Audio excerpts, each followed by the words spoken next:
That day, everything I thought I knew about loyalty, love, and life shattered right in front of me. It was a Friday morning. The office was packed. The sound of typing, phones ringing, and people pretending to be busy filled the air. I had been working for that company for 7 years. 7 years of dedication, late nights, and missed family dinners, all to make my boss, Richard Carter, happy. But that day, I walked into something I never imagined. I was called into the conference room. Every senior employee was already there. My boss stood at the center, wearing that smug smile he always had when he was about to humiliate someone. He looked at me and said loudly, "Everyone, meet Daniel Hayes, or should I say, ex-employee Daniel Hayes." The room went silent. My heart started to pound. "What do you mean, Richard?" I asked quietly. He smirked. "You're fired, effective immediately. Pack your things and get out." People gasped. Some hid their smiles.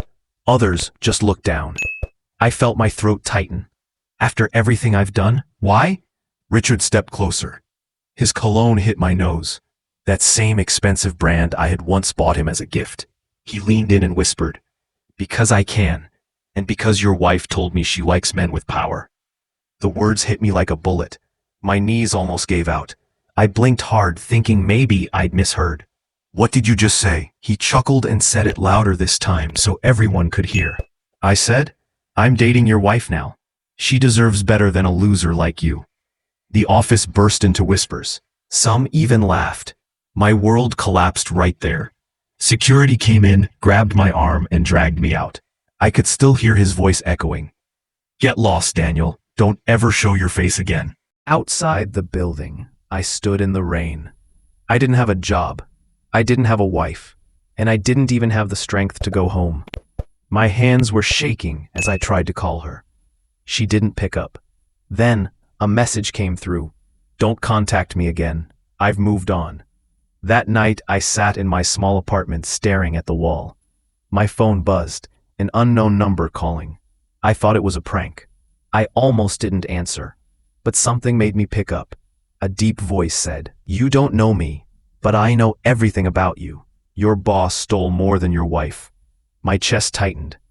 "Who is this?" The voice paused. "Let's just say I used to work for him too, until he ruined my life. But I know things that can ruin his." I sat up straight. "Why are you telling me this?" He replied, "Because revenge tastes better when it's shared." That night, I met him in an old cafe outside the city. His name was Victor, a former accountant at the same company. He told me Richard was laundering money through fake contracts, cheating partners, and destroying anyone who tried to stop him. He showed me documents, bank transfers, fake signatures, offshore accounts. "Everything you need to bring him down is here," he said. I looked at the files, my mind spinning. If this is real, he could go to prison for years. Victor nodded. "Exactly. But don't rush. Build yourself up first. Make him think you're gone." For the next 2 years, I disappeared. I took small jobs, learned business online, and invested every dollar I earned into small startups. I didn't sleep much. I didn't date. I lived only for one thing: revenge. Slowly, my investments grew. I made contacts, learned how to talk like the rich, how to move in silence. By the 3rd year, I owned a logistics company, and by the 4th, a tech startup that caught the attention of major investors. The world that once threw me away was now looking for me, and one day, it happened. Richard's company was struggling. His biggest investor had just pulled out, and his new project was on the verge of collapse. My company, under a fake name, offered to buy him out. He agreed immediately, desperate for cash. He didn't know the man behind the deal was the same loser he had fired years ago. The day of the merger, I walked into his office for the first time in years. The look on his face when he saw me, priceless. "Daniel," he stuttered, you're alive." I smiled, very much, and richer than ever. He tried to laugh it off. "You can't be serious. You don't have the kind of money to." I threw the file on his desk. "I just bought your company, Richard. You work for me now." His face turned pale. He looked around, as if hoping someone would save him, but there was no one. I leaned closer, just like he had done years ago. "Remember when you said my wife deserved a man with power? Guess what? Now I have all the power. He tried to speak, but I stopped him.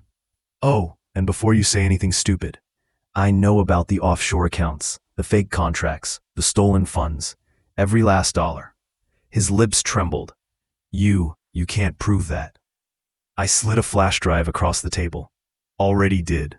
The IRS got an anonymous tip this morning. He collapsed into his chair, sweat dripping down his forehead. Daniel, please, let's talk. Talk? I laughed softly. You didn't want to talk when you threw me out in front of everyone. I stood up. You took my job, you took my wife, you tried to take my dignity. Now, I'm taking everything from you. 2 weeks later, Richard Carter was arrested for corporate fraud, embezzlement, and tax evasion. His empire crumbled overnight. As for my ex-wife, she called me the day his arrest hit the news. Her voice was shaky. Daniel, I made a mistake. Can we talk? I smiled quietly. You already did. 3 years ago, when you chose him. I hung up. Life didn't become perfect after that, but it became mine again. I built a foundation in my name, helped people who lost their jobs unfairly, and invested in small businesses. Victor, the man who helped me, became my business partner. Together, we turned pain into purpose. One evening, as I watched the sunset from my office window, the same kind of window I used to clean after hours, I thought about that day again, the laughter, the humiliation, the rain. If only they knew what that storm created. You see, when you lose everything, you realize something powerful. You're free to rebuild from scratch. Stronger, smarter, and colder. My boss once said I'd never make it without him. Now, his company's name is just a small plaque on my wall, a reminder of how fast tables can turn. And as for those 5 words the stranger said that night, they still echo in my mind whenever I see someone broken and hopeless. Your revenge starts with survival.